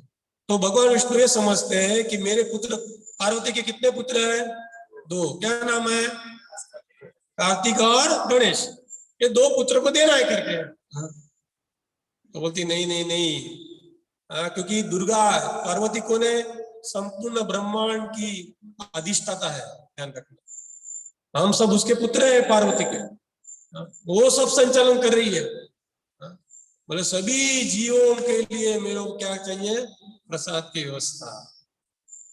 भगवान तथास्तु बोलते हैं कि मैं जगन्नाथ स्वरूप में आ जाऊंगा, और वहां पे जो महाप्रसाद रहेगा, बट उसका बंटवारा वो 24 घंटा चालू है। और क्या विशेषता है, आपने देखना बहुत सारे वीडियोज है, सब जैसे लेक्चर में सुना होगा, उसमें एक विशेषता क्या प्रसाद की, कि जगन्नाथपुरी में कम आदमी हो कि लाखों आदमी हो, प्रसाद रोज का उतना ही बनता है, प्रसाद रोज का उतना ही बनता है। वो कुछ वो पंडा कुछ नक्की करते होंगे, क्योंकि भगवान उनको सपने में आज भी आते हैं, सब बताते, फाइनल होता है। उसमें मान लीजिए लाखों आदमी बढ़ गए कि कम हो गए, फिर भी जगन्नाथपुरी में प्रसाद वेस्ट होता नहीं है। देखिए आज का भी एक चमत्कार है, आज कलयुग की बात कर रहा हूँ, आज भी जाइए कभी आपको पता नहीं दिखेगा कि प्रसाद को कचरे में फेंक दिया गया। आज के दिन भी जब भगवान का प्रसाद बनता है तो एक के ऊपर 7 मटकी रखती है, बना ना अंतरा में 7 है ना, 7 मटके रखे जाते हैं, एक के ऊपर एक, नीचे अग्नि प्रज्वलित की जाती है। तो क्या विशेषता है, जो लास्ट छेला नीचे आखिर में उसका जो भी अनाज रखा है, कुछ भी रखा है, वो जलता नहीं है, जो आखिर में है वो कच्चा रहता नहीं। देखिए 7 एक के ऊपर, उसको कहां से पहुंचता होगा यार, एक के ऊपर एक है भाई, नीचे वालों को मिल गया, ऊपर वाला कैसा मिलता होगा, उसके ऊपर कैसा मिलता होगा, उसके ऊपर कैसा मिलता होगा, और आगे का तो कोई चांस ही नहीं है। लेकिन मैं क्या बोला, नीचे जो है उसका जो भी कुछ रखा है, कोई भी अनाज सब्जी दाल चावल पानी जो भी रखा है, वो जलता नहीं है, और आखिर में वो कच्चा रहता नहीं। जगन्नाथ महाप्रसाद की अभी मिलने वाला है सबके लिए, थोड़ा शांति रखो। तो देखिए ये महाप्रसाद की विशेषता है, कहते हैं कि वृंदावन में, अगर आपको वृंदावन की क्या बोलते, कृपा प्राप्त करने तो वृंदावन की मट्टी में हमको क्या चाहिए, लोटपोट होना चाहिए। नवदीप मायापुर में जाएंगे तो गंगा स्नान करना चाहिए, और जगन्नाथपुरी में क्या करना है, बोलो जोर से, हाँ, जगन्नाथपुरी में महाप्रसाद, ये ख्याल रखना। बाद में ये 3 हो गए। दूसरी एक विशेषता है भगवान जगन्नाथ की, बहुत सारे हैं। दूसरी विशेषता क्या है, तो समय है ना थोड़ा अपने पास। एक तरुण को सेवा है, वो बोलता नहीं सेवा होगी इसलिए, तो बस होगा नहीं बोलना, मत नहीं करके बोलना, अभी तेरे प्रसाद नहीं दूंगा मैं। तो देखिए दूसरी विशेषता देखनी है कि कितने सालों से, जैसे हमारे में वर्ण पद्धति थी पहले, अभी नहीं है, भगवान को नहीं है, मनुष्य ने बनाई है। लेकिन जगन्नाथ की विशेषता क्या है कि जगन्नाथ की सेवा सभी वर्ण के लोग करते हैं। शबर लोग है, जो जाति के वर्ण से देखेगा जाएगा तो ब्राह्मण से भी निचले लोग हैं। लेकिन जब भगवान ये 15-20 दिन के लिए बीमार पड़ते हैं, तब पंडा लोग सेवा नहीं करते हो, इन लोग को सभी सेवा सौंपी जाती है। सभी ये लोग शबर लोग सभी, सभी सेवा। अभी बीमार पड़े अभी ना भगवान, अभी आज तो आ गए ना, बाकी नहीं, आज भी ओके। हाँ, तो ये सभी एक शबर लोग जो ब्राह्मण से भी निचले में एकदम निचले कक्षा लोग, उनको संपूर्ण सेवा हजारों साल से चल रही है। और मैंने सुना कि वो ऐसी सेवा करते हैं आज के दिन में भी कि वो मित्र से भी कुछ अलग मान लेते भगवान। मित्र भी नहीं, मित्र से क्या अलग हो सकता है, उतना स्वरूप उनका रहता है कि भगवान के साथ वो भगवान को खुद हाथों से करवाते हैं, और भगवान के साथ प्रसाद बनाते हैं, भगवान को प्रसाद धराते हैं, साथ में भगवान साथ बैठ के भगवान के साथ खाते हैं। ऐसा नहीं कि भगवान को भोग धराने के बाद निकाले और मैं खाऊं, ऐसा नहीं। भगवान को भोग में भगवान को दे, तू खा रहे, क्या बोलते उसको, कालिया बोलते हैं ना। हाँ, उर्दू में है ना, उर्दू में उड़िया में एक शब्द है कालिया, अच्छा करेगा कुछ बोलते, एक शब्द हमेशा बोलते थे उड़िया भाषा में। वो इतना हद तक कर लेते हैं कि भाई उसको प्रसाद भोग धरा साथ में खा रहे, ऐसा नहीं कि भोग धराने के बाद निकालो मिक्स करके खा, वो नहीं है। और भगवान हजारों साल से स्वीकार कर रहे हैं। मैं बोला ना, भगवान जगन्नाथ जी का जो ये पुरी का मंदिर बोलो, ये बहुत ही दयालु स्वरूप है। मंदिर की व्यवस्था बोलो, रामानुजाचार्य एक बार आए थे, साउथ के बहुत बड़े, वो भी बहुत बड़े भक्त है भगवान के, और उन्होंने देखा कि जगन्नाथपुरी में ये पूजा अर्चा विधि विधान नीति नियम बराबर नहीं करके, तो उन्हें सोचा, और उधर के राजा ने कुछ परमिशन भी दी, कोई बात नहीं, आप कल इधर के पंडाओं को सब रूल्स रेगुलेशन पूजा अर्चा के समझा देना। तो दूसरे दिन समझाने का था, रामानुचार्य बता रहा हूं मैं, रामानुजाचार्य 1000 साल हो गए उनको भी, बहुत बड़े आचार्य हो गए। दूसरे दिन उनको समझाना था, एडमिनिस्ट्रेशन सब समझाने का, कैसा भोग लगाने का विधि है, सब कुछ। और रात को सो गए, सुबह कहाँ निकले, साउथ में श्रीरंगम में सोए थे, कहाँ पे, जगन्नाथपुरी में। सुबह उठे कहाँ पे, श्रीरंगम। रात में ही भगवान ने उनको उठा के भेज दिया कि जगन्नाथपुरी में इधर हमारे नियम चलेंगे, ये किसी के दूसरे, भले भगवान के भक्त भी नहीं, तेरे नियम तेरे एरिया में, इधर चलेंगे नहीं। तो ये महाप्रसाद का हो गया। दूसरा सेवक में, सेवक का बताया भी, चौथा मतलब कोई भी सेवा कर सकता है, कोई ऐसा दूजा भाव नहीं है, सभी लोग सेवा कर सकते हैं। बाद में 5वां एक्सेप्ट है, 5वां उनका विभाग बोल सकते हैं आप, बाजू बोल सकते हैं, अलग अलग वो लीला। जगन्नाथ की लीला 3 भाग में विभाग करते हैं। एक गर्व गंजन लीला, दूसरी पतित पावन लीला, और तीसरी भक्त रंजन लीला। पहला क्या बोला मैं, गर्व गंजन, रंजन नहीं, गर्व गंजन। दूसरी पतित पावन लीला, और तीसरी भक्त रंजन। तो जो गर्व गंजन लीला है, उसमें 2 लीला खाली बता, बहुत सारी लीला होता है। गर्व गंजन में किसी को भी अगर अभिमान आता है तो जगन्नाथ उसका अभिमान चक्का चूर कर देते। बहुत सारे उदाहरण ऐसे। हाँ, उसमें दो ही मैं बताता हूँ। हैदराबाद में एक बहुत बड़ा सेठ था, उसका नाम था धनंजय। उसका निक नेम था, निक नेम को क्या बोलते हैं गुजराती में? निक नेम, ठीक है। निक नेम मीन्स क्या? अलग नाम भी रहता घर में ने? हाँ, सभी का नाम रहता है हमारे घर में निक नेम। तो उसका घर का नाम धनंजय सेठ था, लेकिन निक नेम था जगत सेठ। नाम ही क्या देखिए, जगत सेठ, क्योंकि बहुत धनवान था, बहुत धनवान था, और उसके धन का उसको अभिमान था।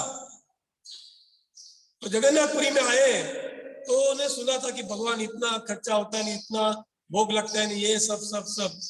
तो उसको अभिमान था, तो बोला आप क्या खर्चा कर रहे करके, हाँ? मैं आपको पैसा दे रहा हूं, मैं जितना पैसा दूंगा आपको खर्चा करना है, लेकिन मेरी कंडीशन ये है कि वो सब खर्चा एक दिन में ही करना है। कितने दिन में करना है? बोलो माता जी, आवाज नहीं आ रही। कितने दिन में? और वो कितना रुपया देते हैं? वो जमाने में 1 लाख पीरियड दिया यहाँ पे 1727, 1727 साल की बात है। अभी कौन सा चल रहा है? 80, कितने चल रहे हैं? हाँ, तो अभी देखिए आप कितने साल, ज्यादा भी नहीं है क्या? हाँ? और उसका नाम था जगत सेठ। किसके पास गया? तो जगन्नाथ के पास, जगत जग के नाथ थे, उसके पास गया था अभिमान के साथ, और पंडा को रुलाया उसने। जो मेन पंडा, तो ये मैं 1 लाख रुपया दे रहा हूँ। अरे पंडा, उनका वो जमाना खर्चा क्या होगा? पई में होता होगा, ज्यादा 4 आना 8 आना कुछ रुपया आ जाता है, क्या खर्चा होता, क्योंकि सब सस्ता था। हमारे मेरी नानी बोलती थी, आपको पता होगा, आपके पुरखा बोलते होंगे, 2 आना में सब गेहूं आता था, आना आना में चलता था सब, 4 आना में इतना मिल जाता था, क्या कितना खर्चा। तो पंडा ऐसे बोला, आप चिंता मत करना, 10 साल तक हमको कोई खर्चा करने की जरूरत नहीं है, हम 10 साल तक आप लोग की सेवा भगवान के करते रहेंगे। नहीं, क्या कंडीशन है? एक दिन में 1 लाख।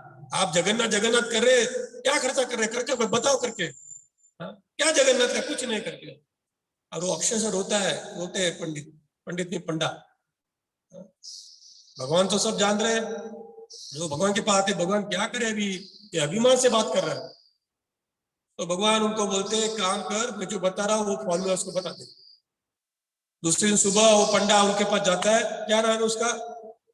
जगत सेठ। आप याद रखना, आप इधर उधर खो मत जाना, बस मैं तेरे को मैं पूछूंगा बीच में। दूसरा नाम क्या था उसका? धनंजय। तो धनंजय वो गढ़वासी का गया कि उनको पता है ये इम्पॉसिबल है, वो जमाने में एक दिन में 1 लाख रुपया खर्चा कोई चांस नहीं है। तो गया, क्या हुआ, क्या सोचा आपने, क्या कर रहे हैं? हाँ, बोलते हैं भगवान ने कहा है, भगवान ने आपका संदेश भेजा है, भगवान को खाली एक पान खाना है। क्या खाना है? क्या खाना है? पान को क्या बोलते हैं? तांबुल। खाली एक क्या खाना है? पान खाना। वो बोलते क्या है 1 लाख और पान, ये सब पता नहीं चल रहा है गणित क्या चल रहा है पंडा का। बोलते हाँ पान खाना है। भगवान ने थोड़ी बहुत सिंपल कुछ आपके जैसे रूल्स, हमारे भगवान ने कुछ रूल्स दिए है, रेगुलेशन, तो कंडीशन ये सिंपल है, लेकिन क्या है? बोलो अभी चल मैं कर देता हूँ। क्या है? पान क्या है? बोलते भगवान को एक विशेषता पान चाहिए, उस पान में हाथी के जो अग्रभाग है उधर से गजमोती निकलता है। क्या निकलता है? उसका नाम है गजमोती। गज भी हाथी, वो सभी हाथियों के बीच में माथे पे नहीं रहता है,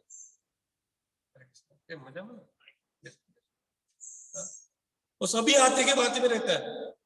और भगवान उसको बोलते हैं, उसको बोलना ब्रह्मचारी हाथी ढूंढना है। अभी ब्रह्मचारी हाथी हमने कुछ सुना है? हम मनुष्य बोल सकते हैं कि ब्रह्मचारी, ब्रह्मचारी हाथी, और जिसके माथे पे गजम होती है, तो गजम होती निकाल के उसका क्या करना है? पाउडर। जैसे तांबुल में चूना डालते हैं, चूना डालने का नहीं है, उधर चूना की जगह क्या डालना है? वो गजम मोती की पाउडर। अभी ये चालू हो जाता है, क्योंकि आप बताइए ये जो है वो सभी हाथियों के बीच में नहीं रहता है, 1000 हाथी में से एक। अभी 1000 हाथी में भी कैसे ढूंढने का? सभी हाथियों को क्या करना पड़ेगा? पहला मारना पड़ेगा, तो शक्य ही नहीं है। उसका अभिमान वहां पे क्या होता है? चक्का वो तो गिर जाता है पूरा, दंडोत साक्षात प्रणाम करता है भगवान को, मेरे को क्षमा करना। दूसरा एक था पंडित साउथ से, वो कहां से है तो भूल गया, साउथ से था लगभग, उसका नाम था उदयन आचार्य। क्या नाम था? उदयन आचार्य। उसकी विशेषता वो पंडित था, शास्त्रों में पंडित था एकदम, इसलिए मतलब शास्त्रों पंडित नहीं होना हमको, भक्ति भाव नहीं था, खाली पंडित था। और उसको श्रद्धा नहीं थी कि कहते हैं कलयुग में खाली भगवान के दर्शन से क्या हो जाता है? उद्धार। भगवान के दर्शन से बेड़ा पार हो जाएगा, उसको श्रद्धा नहीं थी। तो आया मंदिर दर्शन करने के लिए, जिस दिन दर्शन करने को आया उस दिन मंदिर दर्शन बंद, उसके लिए नहीं सभी के लिए। तो उसने सोचा कुछ होगा कारण, क्या है, कोई बात नहीं, बंद किया क्या है, मंदिर बंद पूरा करे, उसको गर्व तो था ही। पूरा दिन चला गया, लोग बाकी हैरान, किसी को भी दर्शन नहीं, भगवान का पट बंद, पट ही नहीं भगवान का खुल रहा है अंदर से। पंडा जो मेन मुख्य पंडा हुआ हैरान, क्या हो रहा है? दूसरा दिन चला गया ऐसा ही, और कितने लोग बेचारे जगन्नाथ के दर्शन के लिए तड़प रहे हैं। फिर तीसरे दिन का दूसरे दिन जो मुख्य पंडा के सपने भगवान आ जाते हैं, वो रोता है पंडा, वो रोते हैं पंडा, प्रभु सबका भाव है वो अलग। उधर वो है ना जगन्नाथपुरी, आपको बता रहा हूँ, उनका वो कैसे बताया, अपने हैरी पॉटर देख आता था ना टीवी पे, तेरे को पहला पता हाँ है ना बोल, हाँ हैरी पॉटर जिसने देखा उसमें क्या है, सब मैजिक और मिस्टिकल रहता है ना। Mystic means what? रहस्य। Magic means what? जादू। हैरी पॉटर सीरियल आती थी, फिल्म भी आई थी उसके ऊपर, इसी तरह जगन्नाथपुरी है, लेकिन वो जो है हैरी पॉटर वो फिक्शन है, काल्पनिक है। उनका उधर वो देखना फिल्म में उनके खुद के रूल्स रेगुलेशन, उनका सब गेम सब कुछ है। ये जो जगन्नाथपुरी है वो फिक्शन नहीं है, काल्पनिक नहीं है, वो सत्यता है। और वहां पे जगन्नाथपुरी में जगन्नाथ भगवान और उनकी जो है सब पंडात, उधर के लोग परिपुरी के, उनका ही रूल चलता है, इसका एंट्री नहीं माने देते। तो ये उदयन को अभिमान था। तो तीसरे दिन भगवान ने कहा वो पंडा के सपने में आके कि तू सुबह डिक्लेयर कर लेना कि जो उदयन आचार्य नाम का जो व्यक्ति है, ये जब पूरी छोड़ के जाएगा तब मैं मंदिर के दर्शन खुल जाए। तो सुबह हो जाती है, सभी गद्दी हो जाती है, वो उदयन ऐसा ही, क्योंकि उसको तो पंडित ही दिखानी है, ज्ञान की गंगा बहानी है, उसको प्रचार करना है। हमारा प्रचार पार्थ समझ रहे हैं ना कि नहीं? पार्थ को ठोकने में अच्छा लगता है मेरे को। तो वो ऐसे अपनी विद्वत्ता बताना चाहता है, और इसको श्रद्धा नहीं है क्या दर्शन से लाऊंगा। तो वो पंडा आके अनाउंसमेंट करता है कि आप में से उदयन पंडित कौन है? तो हाथ ऊपर करता है, तो बोलते हैं मेरे को आपसे आपके कान में बातें करनी है। तो उसको अभिमान था, कान में बातें क्यों, क्या कहा, क्या है क्या इतना बड़ा? कान में नहीं, डिक्लेयर करो सबके सामने, मेरे को कोई फर्क नहीं पड़ता है, बोलते हो क्या है। तो फिर पंडा अनाउंसमेंट करता है कि भगवान ने कहा उदयन आचार्य नाम के व्यक्ति जब तक पूरी से बाहर नहीं जाते तब तक पट खुलेंगे नहीं। और रोना हो चालू होता है, रोते रोते हो, भगवान से माफी मांग लेते हैं और फिर दर्शन खुलते। देखिए अभी अभी की घटना है ये। तो ये हो गए भगवान का गर्व गंजन लीला। दूसरी लीला है पतित पावन। जगन्नाथपुरी के राजा थे, उनका नाम था रामचंद्र देव, और वहां से दिल्ली से मुसलमान राजा ने आके आक्रमण किया था, उसका नाम था थाकी खान। क्या नाम था? राजा का नाम क्या था? रामचंद्र देव। थाकी खान ने आक्रमण किया और उसको हरा दिया, राजा को, रामचंद्र देव को। और आपको पता है मुसलमान जहाँ पे आक्रमण करते थे, जिसको हराते थे उसको एक तो मुसलमान बनाते थे, अथवा अपनी बहन अथवा दिकरी को उनको बोलते थे क्या करना है, शादी। तो इन्होंने मना किया। उसकी बहन का नाम था रजिया। नाम याद रखे आपको, राजा का नाम क्या था, और जो आक्रमण किया उसका नाम क्या था, उसकी बहन का नाम क्या था, रजिया। सोहेल बटाट बोला, बटाट बोला। तो उन्होंने मना किया क्योंकि वो भगवान के महान भक्त थे, बहुत महान भक्त थे रामचंद्र देव जगन्नाथ जी के। रोज दर्शन करने को आते थे डेली, लेकिन हार गए थे, अभी क्या करना, लेकिन फिर भी मना किया। फिर रजिया आके वो उनको मिली, रजिया खुद आके मिली, और रजिया भी जगन्नाथ की भक्त थी।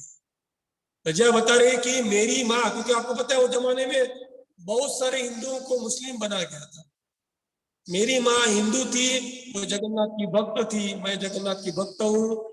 आप जगन्नाथ के लिए, जगन्नाथ के जो जगन्नाथपुरी के कल्याण के लिए आप मेरे साथ शादी कर लीजिए, आपकी मैं भक्ति में रुकावट लाऊंगी नहीं। क्योंकि अगर कॉम्प्रोमाइज नहीं करते थे तो जगन्नाथपुरी को लूटना चालू कर देते थे, मंदिर पे भी हल्ला कर सकते थे। तो रजिया ने सब समझाया उनको कि आप मैं शादी करें ना तो ये मेरा भाई मानेगा नहीं करके। आप देखिए, सुनिए, सोचिए। फिर रामचंद्र देव वो उससे शादी करने राजी हो जाते। जैसे शादी करते उधर के जो पंडाज है वो क्या बोलते हैं, नो एंट्री। क्या बोलते हैं, क्योंकि आप क्या बन गए, मुसलमान। उनको मना करते हैं, और वो तो रोज भगवान के दर्शन के लिए आतुर रहते हैं। रोज रात को सुबह दौड़ के आते थे गेट की तरफ, और चले जाते थे। देख के तो भगवान से भी रहा नहीं गया। वो जैसे आते थे भगवान भी अपना जो जगह है वो छोड़ के उनको मिलने को दिखते नहीं थे किसको, खास के रात के समय आते थे, और भगवान वो जगह छोड़ के दरवाजे तक आ जाते थे, और दोनों को आलिंगन करते थे एक दूसरे को। भगवान आलिंगन करते थे किसको, रामचंद्र देव को, और वो वापिस चले जाते थे। तो पंडाओं ने निरीक्षण किया कि रोज हार है सब पड़े नीचे, भगवान का वस्त्र को इधर पड़ा, तो इधर से सब वस्त्र कहां से आए। फिर वापिस वो पंडा के में सब बहुत स्टोरी बड़ी है, सपने भगवान आ जाते हैं, बताते हैं कि वो मेरे भक्त है, मैं ही उनको रोज मिलने को जा रहा हूँ, और इनके सबके दर्शन के लिए, उद्धार के लिए गेट पे मेरी क्या करना, स्थापना करना। वहां पे आप जाएंगे जगन्नाथपुरी में तो बाहर गेट पे भी जगन्नाथ भगवान, उनका नाम क्या है, पतित पावन। क्या विशेषता है पतित पावन भगवान की, जो भी, क्योंकि वहां पे हिंदू छोड़ के किसी को भी अलाउड नहीं है, तो जो भी बाकी जितने जाति जमात के जिनको अलाउड नहीं है वो सब दर्शन भगवान को वहां पे गेट पे खड़े रह के कर सकते हैं, अंदर अलाउड नहीं है। तो ये पतित पावन। और दूसरा लीला है भक्त रंजन। एक लास्ट लीला में बोल के ये पूर्ण करूंगा। भगवान के बहुत सुंदर भक्त थे, उनका नाम था दास्य भावरी। उनकी तो बहुत सारी लीला है। वो भी वो कास्ट, नीचे कास्ट के थे, तो उनको अलाउड नहीं था। ऐसा वर्णन है कि एक बार उन्होंने नारियल लेके आए, तो बोलते कि ये तो लोगों ने देखा है आंखों के सामने प्रत्यक्ष, कहां से आकाश में से दो हाथ आ गए, खाली हाथ, और उसमें से हाथ से नारियल लेके अंदर नारियल लेके चले गए, प्रत्यक्ष। अभी थोड़े कुछ कितने सालों में पता नहीं पढ़ना। फिर एक बार वो आम लेके आते हैं, आम 40 आम, कितने, 40, और जैसे लेके आते हैं तो ये सब जानते हैं ये दासी भौरी ये मानेगा नहीं करके पंडा लोग उसको रुका देते हैं, अंदर अलाउड नहीं करके, अरे कुछ जादू करेगा, गड़बड़ करेगा, उनको सब पता रहता है। तो बोलते मैं अंदर नहीं आ रहा, मैं जानता हूँ करके बोलते मैं खाली बस भगवान को अर्पण करना चाहता हूँ। केरी आम। तो जैसे हाथ में केरी पकड़ लेते हैं, पहले ये तो जैसे केरी हाथ में पकड़ लेते, दो केरी गायब, बाहर ही खड़े हैं, मंदिर अलाउड ही नहीं है। 2 केरी हाथ में ले लिए आम, 2 केरी क्या हो गई, गायब। तो थोड़े पंडा को ऐसा लगता है कि ये सब जादू टोना कुछ कर रहा है करके, तो फिर लगते हैं। लेकिन फिर भी उनको थोड़ा गड़बड़ लगती है, इसलिए 2 के बाद 2 करके 20 बार में सभी 40 केरी क्या हो जाती है, गायब। सभी पंडा दौड़ के अंदर जाते हैं, उनको लगता है अभी तो कोई गड़बड़ डेफिनेट हुई है करके। भगवान के पास ऑल्टर में जाते हैं गर्भगृह में, तो वहां पे क्या दिख रहे हैं, हाँ वहां पे दिख रहे हैं आम की गुठली बोलते ना, वो सभी 40 आम की गुठली भगवान की तरफ पड़ी है। 40 आम की गुठली, कत्ता थोड़ी इधर उधर है लेकिन आप बराबर समझ लीजिए, 40 आम की गुठली पड़ी है, थोड़ी साल छिलका भी पड़ा है थोड़ा। और ऐसे बहुत सारे लीला है जो मुख्य एक पंडा है, उसका नाम है पट्टा जोशी महापात्र। उसके साथ क्या लीला हुई, 1810 साल की घटना है। 1810 भगवान की सेवा करके मंदिर बंद करके तो घर पे जा रहे थे, तो पीछे से उनको धप धप धप धप आवाज आ रहा है, और जोर से आवाज बढ़ता ही जा रहा है, और समझ पा रहे ये आवाज मनुष्य का नहीं है, मनुष्य चलेगा और कोई चलेगा उसमें आवाज फर्क पड़ता है। वो सुन रहा है, जैसा धप आवाज आता वो डरने लगे, अरे कौन होगा क्या है, और बहुत डरने लगे। धीरे से डेरिंग करके पीछे देखा, तो पीछे उन्होंने क्या देखा, 18 फुट के ऊंचे व्यक्ति को। देखिए ये व्यक्ति जीवंत है, तो उनकी पीढ़ी जीवंत है। अभी हमें नाम बताया पट्टा जोशी महापात्र। कितनी ऊंचाई थी व्यक्ति की, 18 फुट। हमारी ये ऊंचाई 18 फुट है, तेरी नहीं है, पार देख रहे हो, तेरी होगी भी नहीं, ध्यान रखना, थोड़ा मैं होगा कि नहीं। तो पट्टा वो डरने लगे पहले, तब तक आप वो कैसे डेरिंग करके जय जगन्नाथ करने लगे, आप कौन है क्या है, तो डरो मत, तो कौन है आप, क्या नाम बता रहे, मैं विभीषण। कौन है, विभीषण। विभीषण हैरान हो जाते हैं, वो टाइम पे मोबाइल नहीं था, तुरंत सेल्फी लेते थे, कुछ नहीं था। क्यों इंटरेस्ट, वो तो थोड़े शांत हो जाते हैं, क्योंकि भगवान की तो लीला उन्हें सब सुनी रहती है, लेकिन उनके भाग्य में थी। तो प्लीज हम कैसे कोई दर्शन हुए थे, कैसा समझ, क्योंकि वो स्वर्ग द्वार से आते थे। 4 द्वार है ना, सिंह द्वार, स्वर्ग द्वार, और भी 2 द्वार है, तो कैसे संबंध में क्या करके क्या आप आए थे। तो विभीषण अपनी कान की कुंडली देते हैं, उनकी ऊंचाई कितनी थी, 18 फुट, और कान की कुंडली वो घिसीट के लेके जाते घर पे, घीस के लेके जाते हैं। आज भी उनके घर पे, अभी नेक्स्ट टाइम जब जाना है वो जगह देखने, आज भी उनके घर पे हो, और वो कुंडली की ऊंचाई कितनी पता है, अपना जो छोटा रथ का जो पैडा है ना, उतनी। ऐसे अगणित वहां पे चलते रहते। एक बार ऐसे वर्णन है कि उधर अगर कुछ गड़बड़ होती है जगन्नाथपुरी में, एक बार एक सेवक थे, उनका नाम था विश्वनाथ नेकाब। उनका मन दूषित हो गया, और आप जाएंगे जगन्नाथपुरी में तो जगन्नाथ जी का खुद का शास्त्र है उधर का, उड़िया वाला, बराबर ना, उधर की भाषा में है, उड़िया में। उसमें लिखा है ये, अगर किसी का मन भगवान के सेवा में दूषित होगा तो क्या होगा। वो शास्त्र में लिखा है, अगर किसका मन दूषित होता है तो भगवान सांप को छोड़ते हैं, नाग आके उनको मारते हैं। तो इनका मन दूषित हुआ, उनका ये 18 से 90 की स्टोरी है, 1890। विश्वनाथ ने कहा, उन्होंने क्या किया, उधर भगवान का रत्न भंडार है, आज भी है, जैसे पद्मनाभ स्वामी सभी भगवान के रत्न भंडार रहते हैं। रत्न भंडार में से उन्होंने कुछ रत्नों की, कुछ ज्वेलरी की चोरी की, भगवान तो सब जानते हैं। तो नाग लोक में से वहां पे नाग आ गए। और देखिए अभी जाएंगे तो आपको कितने दिखाई नहीं देगा, लेकिन ऐसी जब घटना होती है तो नाग कहां से आ जाता है।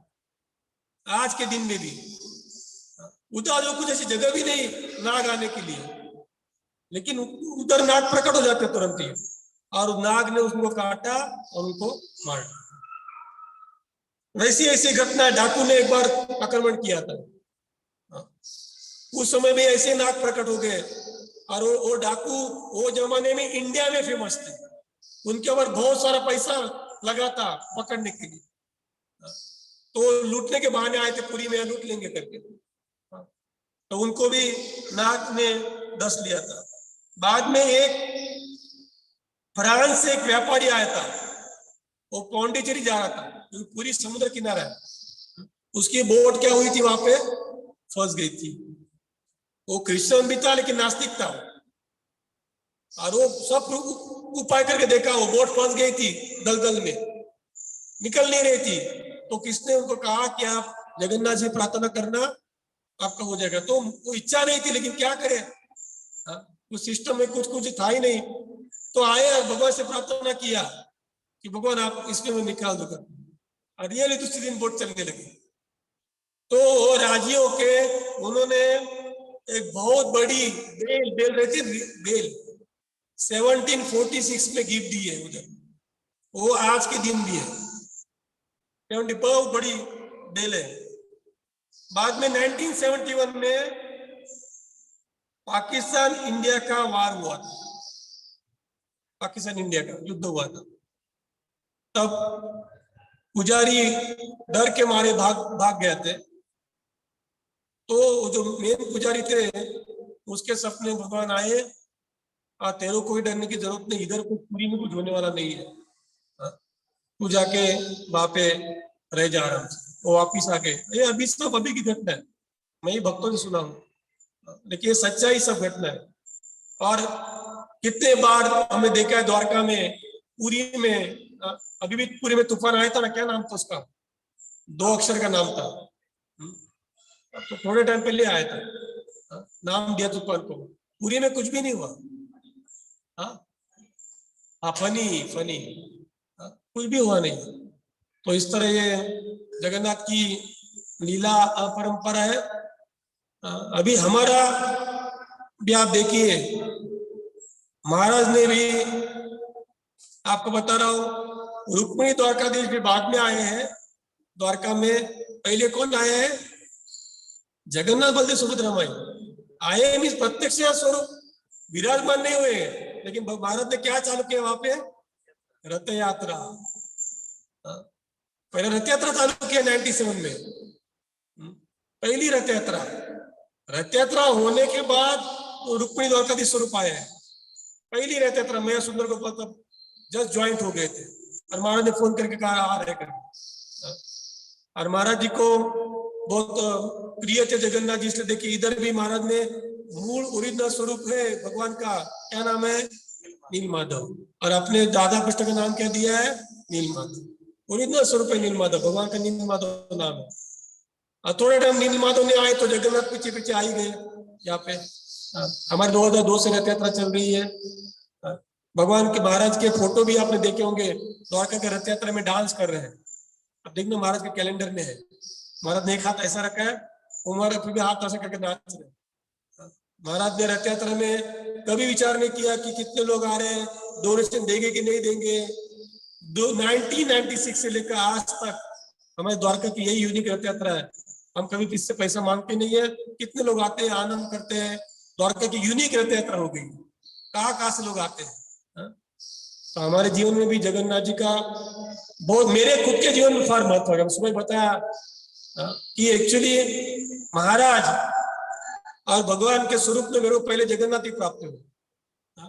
मैं देखा मेरे सामने ऐसे लोग, सब गोरे लोग थे, रथ लेके जा रहे थे, और मैं काम से छूट गया था, तो क्या टाइम पास, मैं भगवान श्रद्धा नहीं रखता था।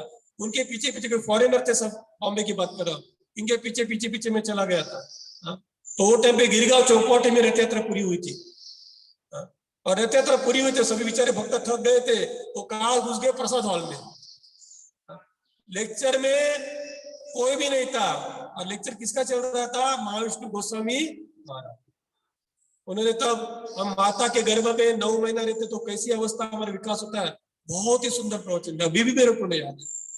तब मैं प्रत्यक्ष मिला नहीं, लेकिन तभी महाराज ने मेरे को स्नैप कर लिया था, ये भी उसको उठा के कहाँ डालना है, द्वारका। यस, मिला नहीं था, ऐसा ही रहता वो। अभी हम कभी गर्व नहीं करना है, ना तो गर्व व्यंजन लीला याद रखने का।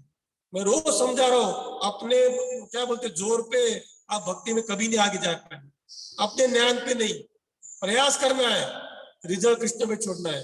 कृपा की याचना करो, कृपा के लिए याचना करो रोज गुरु महाराज के पास।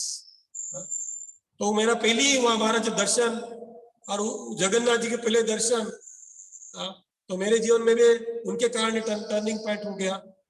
तो आप सभी लोग अभी हमारा 4 बजे सब रेडी करना, साउंड सिस्टम चेक करना, मेहमान प्रयत्न कर रहे हैं, आ रहे कि नहीं आ रहे, नहीं आएंगे तो हम सभी लोग, हम मेहमान आ रहे ना, हम सभी मेहमान है, क्या चिंता नहीं है, आनंद करेंगे कीर्तन। खाली मैं वापिस सूचना देता हूँ, सुबह जो लोग नहीं थे, माता जी प्रभु जी 4 बजे, क्योंकि यहाँ पे पुलिस आएंगे, नहीं आए तो हमारा काम छूटा हो जाएगा। तो आप लोग सब प्लीज मास्क पहनना, कम से कम आधा घंटा रथ यात्रा चालू होने तक, बाद में आप मास्क निकाल चलेगा, क्योंकि वो टाइम पे कुछ पत्रकार भी आ सकते हैं, वो फोटो निकालेंगे, कोई ऐसा पत्रकार लिख देगा कि देखिए इसको इतनी गर्दी हो गई और रूल्स में पालन नहीं करना। तो हाथ जोड़ के विनंती है, आप सब वो टाइम पे मास्क पहने, एक बार रथ यात्रा चालू होने में आपको जो करना है कर लीजिए, आनंद कर लीजिए, नृत्य कर लीजिए, और शाम को सबके लिए प्रसाद भी है। जगन्नाथ रथ यात्रा महोत्सव की, श्रील प्रभुपाद की, श्री महाविष्णु गोस्वामी गुरु महाराज की, निताय गौर प्रेमानंदी।